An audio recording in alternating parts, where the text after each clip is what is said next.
Guys, कैसे हैं आप सभी लोग। आई होप एकदम बढ़िया होंगे, स्वस्थ होंगे। और welcome back to my new video और आपका चैनल। मैं भी एकदम बढ़िया हूँ और बस लगी हूँ अपने काम में।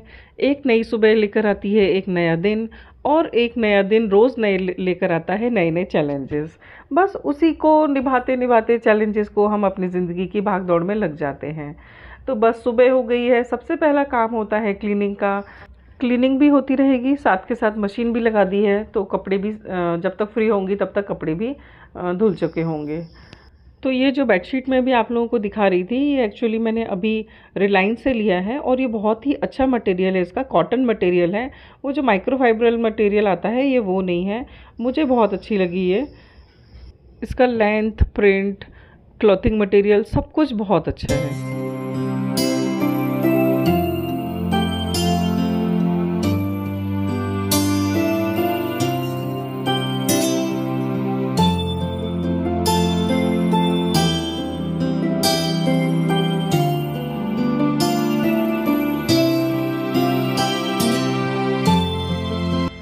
आटे और चावल के पैकेट जब खाली हो जाते हैं तो आप लोग क्या इसको यूं ही फेंक देते हैं या किस तरीके से रीयूज़ करते हैं? प्लीज़ मुझे भी सजेशन दें, क्योंकि मैं यहाँ पर एक आटे का जो मेरा पैकेट ख़त्म हो गया है उसको मैं साफ़ करके रख दूँगी। क्योंकि जब मैं यहाँ पर शिफ्ट हुई थी, मैंने आप लोगों के सामने ही ये डिसाइड किया था कि मैं यहाँ पर जितना हो सकेगा सामान कम से कम खरीदूँगी और चीज़ों को रिपर्पस करके यूज़ करूँगी। तो ठीक है, वैसे भी हम इंडियंस हैं और हम गृहिणियाँ हैं, ये हमारे अंदर हुनर बहुत अच्छे से होता है। हम ऐसा काम करने में बहुत माहिर होते हैं कि किसी भी चीज़ को हम वेस्ट नहीं जाने देते। तो आगे मैं इसका यूज़ करूँगी, वो मैं आपके साथ आगे शेयर करूँगी कि मैं इसका क्या यूज़ कर रही हूँ। फ़िलहाल तो ये अभी साफ़ नहीं है, इसको मेरे को अभी साफ़ करना है, फिर सुखाना है, उसके बाद ही इसका यूज़ हो पाएगा।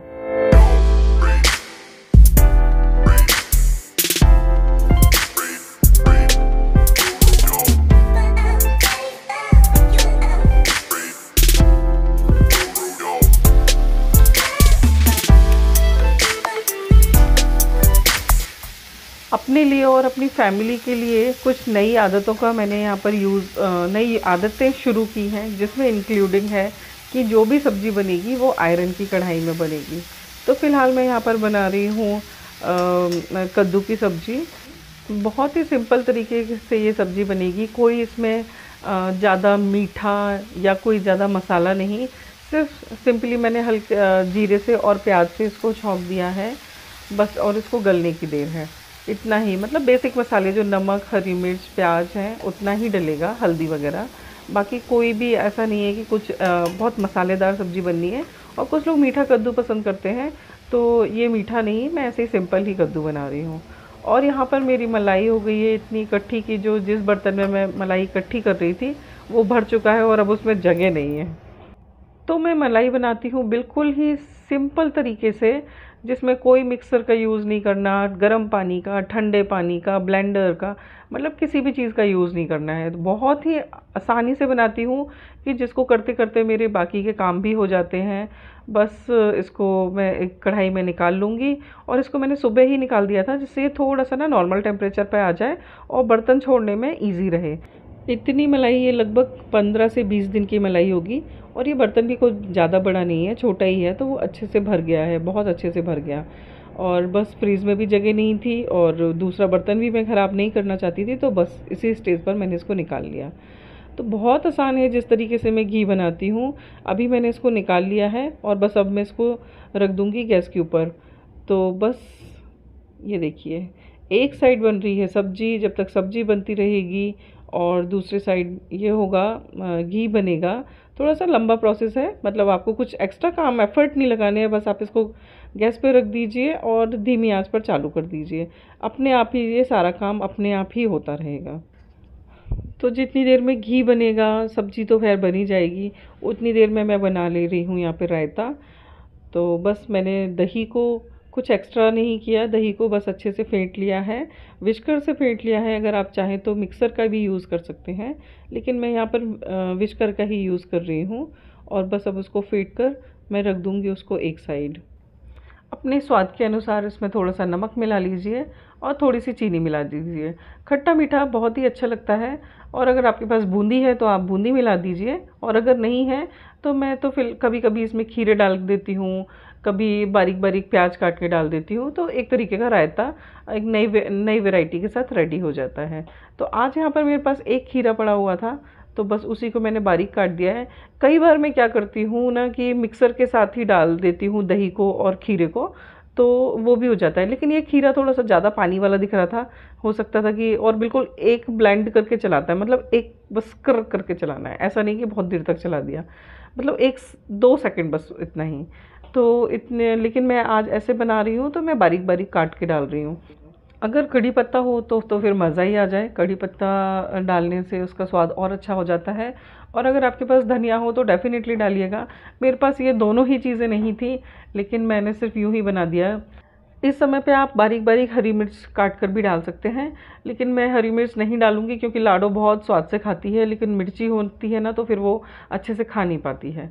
तो अगर किसी को भी खाना होता है तो फिर थोड़ा सा मिर्ची का अचार वो उसके साथ ऐड कर लेता है, जैसे इनको ही अगर खाना होता है, क्योंकि बेटू और लाडो तो बिना मिर्ची का भी खा लेते हैं।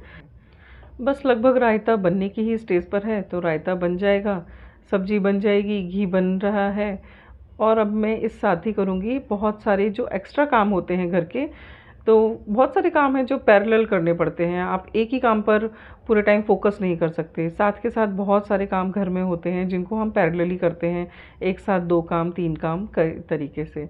तो बस रायता यहाँ रेडी हो गया है, सब्जी हो रहा है, और अभी देख लेते हैं ज़रा घी किस स्टेज पर पहुँच गया है। तो घी में से देखो अभी अभी भी अच्छे से उबाल आ गया है। और अगर आप चाहें तो इस स्टेज पर यहाँ पर थोड़ा सा नींबू डाल दें, मतलब एक नींबू आधा नींबू जैसा भी वो डाल दें, तो क्या होगा ना कि दूध में से घी के जो क्वांटिटी होगी वो थोड़ी सी और अच्छी निकलेगी।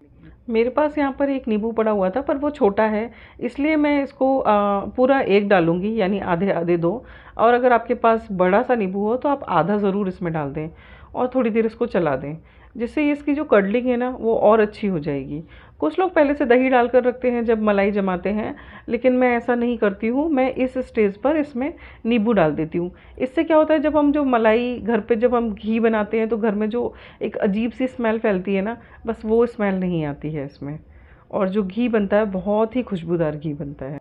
बस बीच बीच में इसको चलाते रहिए, उफनने का टाइम आए बस कम कर दीजिए, इतना ही एफर्ट चाहिए। हाय थक गई, छोटी सी मेरी बच्ची थक जाती है।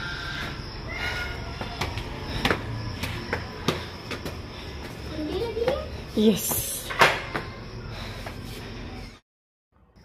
इस स्टेज पर आप देखेंगे कि जो लिक्विड लिक्विड आपको दिख रहा है एक्चुअली ये घी ही है। तो बस इसको थोड़ा सा और अगर चाहें तो पका सकते हैं। ये देखिए घी कितना अच्छे से निकल रहा है। मैं आगे आपको बताऊंगी कि ना टोटली ये कितना निकला है। अभी इसके साथ में ये जो बस इस स्टेज पर अब आप लिक्विड को और ये जो सॉलिड पार्ट दिख रहा है बस इसको अलग करना है। छलनी की हेल्प से ये बहुत आसानी से हो जाएगा।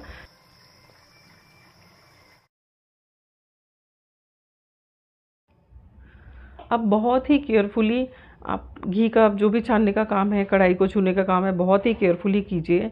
इस समय घी देखिए कितना गर्म है, मतलब मैंने उसको गैस स्टोव से हटा दिया है फिर भी उसकी बॉइलिंग बंद नहीं हो रही है। और बस यहीं पर मैं उसको घी को छान लूँगी। तो इसके लिए मैं एक बड़ी सी छलनी का यूज़ कर रही हूँ, जिसको मेरे को दोनों हाथों का यूज़ नहीं करना पड़ रहा है। बस अपने बर्तन के ऊपर उस छलनी को मैंने रख दिया है और इसको चलाते हुए बस छान लीजिए। तो बहुत ही आसान तरीका है ये। मैं यूजुअली मैं इसी तरीके से बनाती हूँ। कभी भी अगर मेरा मूड हो जाए तो ही मैं फिर मतलब वो मक्खन निकाल के वाला बनाती हूँ। लेकिन मुझे लगता है कि मेहनत दोनों में बराबर ही है। इसमें आपको टाइम कम देना पड़ रहा है, पर टाइम मतलब आपकी मेहनत थोड़ी कम लग रही है, टाइम थोड़ा ज़्यादा लग रहा है। उसमें मेहनत उसमें ज़्यादा लगती है और टाइम कम लगता है। यानी देखा जाए ओवरऑल जो घी बनने का पूरा प्रोसेस है वो अपना पूरा टाइम ले ही लेता है, चाहे वो आपकी मेहनत के रूप में ले, चाहे वो आपके घी बनने के प्रोसेस के रूप में ले। तो मुझे ये ठीक लगता है कि मेरे बाकी के काम हो जाते हैं। और एक ये जो ज़रूरी काम है जो हम लोग घर पर बनाते हैं, बाहर से कम खरीदते हैं चीज़ें, ये ज़्यादा अच्छी चीज़ है, ज़्यादा इफ़ेक्टिव है, हमारी हेल्थ के लिए बेनिफिट है, हमारे बच्चों के लिए ठीक है। तो ठीक है, जिसको जो भी प्रोसेस ठीक लगता है वो उससे बना ले। और इसका जो ये छानने के बाद जो ये बचता है ना, इसकी भी मिठाई बनती है, क्योंकि ये हम कितना भी छान लें इसमें अभी भी काफ़ी घी है। तो इसको भी कुछ लोग इससे भी थोड़ा और घी निकल सकता है। मैंने इसको एक दो बार ट्राई किया लेकिन मुझे ज़्यादा बेनिफिट नहीं लगा।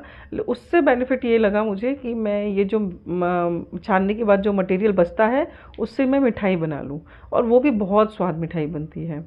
तो गाइस, सुबह का खाना तो हो ही चुका था और अब हो गई है शाम। तो फ़िलहाल मैं बना रही हूँ राजमा, और ये है मेरी किचन की हालत, जो कि बहुत ही नॉन प्रैक्टिकल किचन है। तो इसको मैं आगे कैसे क्या ठीक करती हूँ, इसको कैसे यूज़ करती हूँ, ये मैं आपके साथ नेक्स्ट वीडियो में ज़रूर शेयर करूँगी। तो प्लीज़ मेरे वीडियो पर बने रहिए। अगर आपको वीडियो पसंद आ रहा है तो प्लीज़ लाइक और कमेंट कीजिए। अगर आप नए हैं तो प्लीज़ सब्सक्राइब ज़रूर कर लीजिए, और कोई सजेशन हो तो मुझे ज़रूर कमेंट कीजिएगा। तो गाइज़, मिलते हैं फिर नेक्स्ट वीडियो में। Till then, bye bye. देख रहे हैं ना आप, कितना अच्छा घी बन के रेडी हुआ है। और अगर ये ठंडा हो जाएगा तो बहुत ही दानेदार घी रहेगा। बस कितना आसान तरीका है घी बनाने का।